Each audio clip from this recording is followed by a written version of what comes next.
Dominus vobiscum.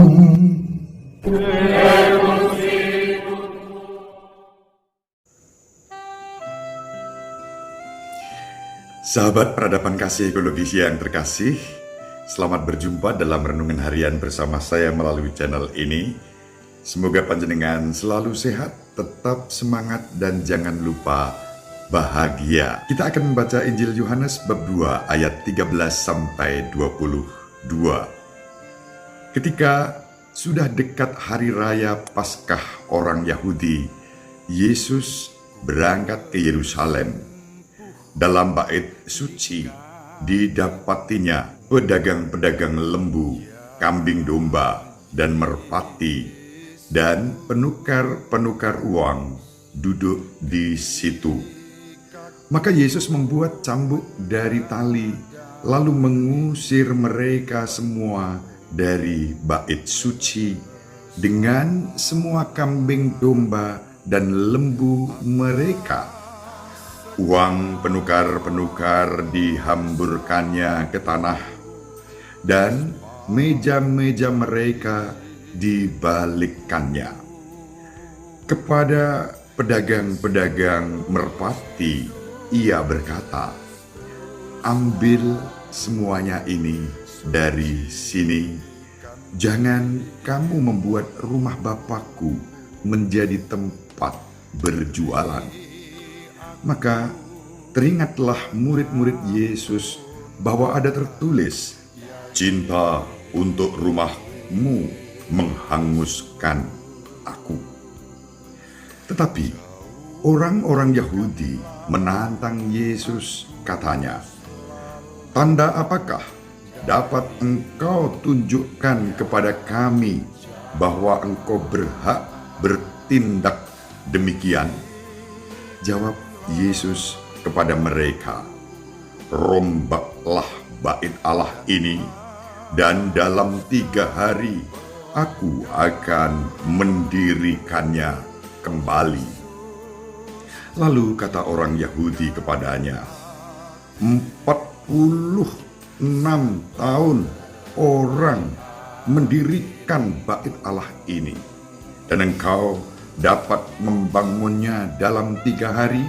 Tetapi yang dimaksudkan dengan bait Allah ialah tubuhnya sendiri.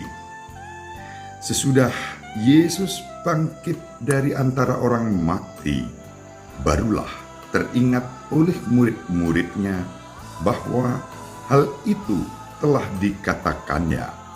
Maka percayalah mereka akan kitab suci dan akan perkataan yang telah diucapkan Yesus. Demikianlah sabda Tuhan. Terpujilah Kristus. Sahabat peradaban kasih ekologis yang terkasih dimanapun berada, Injil pada hari ini membawa kita berjumpa dengan Yesus yang membela bait Allah. Bait Allah yang dibela oleh Yesus bukanlah bait Allah gedung, bangunan, tetapi representasi dari relasi antara Yesus dan Bapa. Kita semua paham, kita semua hafal, sejak masa kecilnya Yesus sudah dibawa dalam relasi dengan pemilik bait Allah, yakni Allah Bapa sendiri. Ketika Yesus masih kanak-kanak, Bapak Yosef dan Ibu Maria membawa Yesus dan mempersembahkan ke bait Allah. Ketika Yesus usia 12 tahun, Yesus diajak ke bait Allah, dan kita tahu hafal kisahnya. Sebagai seorang anak remaja, Yesus diam-diam tinggal 3 hari di bait Allah, berdiskusi bersama para pemimpin Yahudi, dan Yesus menunjukkan saat itu relasi dengan Bapa. Sehingga ketika Bapak Yosef dan Ibu Maria mencari Yesus, Yesus mengatakan, "Mengapa engkau mencari aku? Bukankah aku harus tinggal di rumah Bapakku?" Sahabat peradaban kasih ekologis yang terkasih, Maka saat kita membaca Injil hari ini, Yesus menyucikan bait Allah. Yesus menyucikan relasinya dengan Bapa dan menawarkan kesucian relasi itu juga kepada kita. Cinta akan rumahmu menghanguskan aku. Ada relasi penuh kasih antara Yesus dan Bapa. Relasi itu dibangun di bait Allah itu. Bahkan Yesus mengatakan dalam Injil, bait Allah bukan hanya gedung, tetapi dirinya sendiri, pribadinya, tubuhnya yang dipersembahkan bagi Allah. Maka kita juga diajak untuk membangun relasi itu seperti Yesus membangun relasi dengan Bapa melalui baitnya yang kudus. Santo Paulus mengingatkan bahwa kita pun bait Allah karena Roh Kudus yang dicurahkan kepada kita. Roh yang mempersatukan Bapa dan Putra dalam relasi kasih. Bapa dan Putra dalam relasi kasih Roh Kudus menghadirkan relasi yang sama dan menawarkannya kepada kita. Maka pada hari ini kita diajak untuk bersyukur karena kita boleh membangun relasi penuh kasih dengan Bapa, Putra, dan Roh Kudus. Dan relasi itulah yang mendasari setiap relasi kita dengan siapa saja. Dengan sesama, bahkan dengan alam semesta ini. Karena alam semesta pun diciptakan berdasarkan relasi kasih Bapa, Putra, dan Roh Kudus sejak awal mula.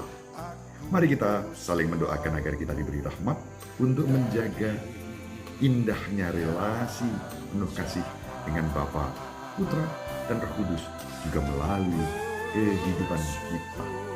Biarlah Yesus membersihkan hidup kita sebagai bait Roh Kudus sehingga kita pun layak menjadi baitnya yang suci. Berkat Yesus yang menyucikan dan membersihkan kita. Ibu Maria selalu mendoakan kita. Bapak Yosef merestui kita dengan keheningannya. Mari kita biarkan hidup kita laksana anak-anak Yesus, bayi Yesus yang dibawa Bapak Yosef dan Ibu Maria sebagai persembahan kepada Bapa. Semoga sahabat peradaban kasih ekologis yang terkasih bersama seluruh anggota keluarga dimanapun berada, panjenengan semua dibimbing, dilindungi, dan diberkati oleh Allah yang Maha Kuasa, Bapa dan Putra dan Roh Kudus. Amin.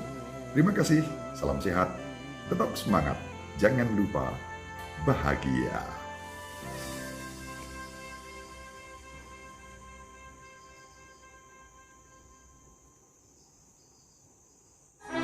Sahabat peradaban kasih yang terkasih, sampai jumpa pada episode berikutnya.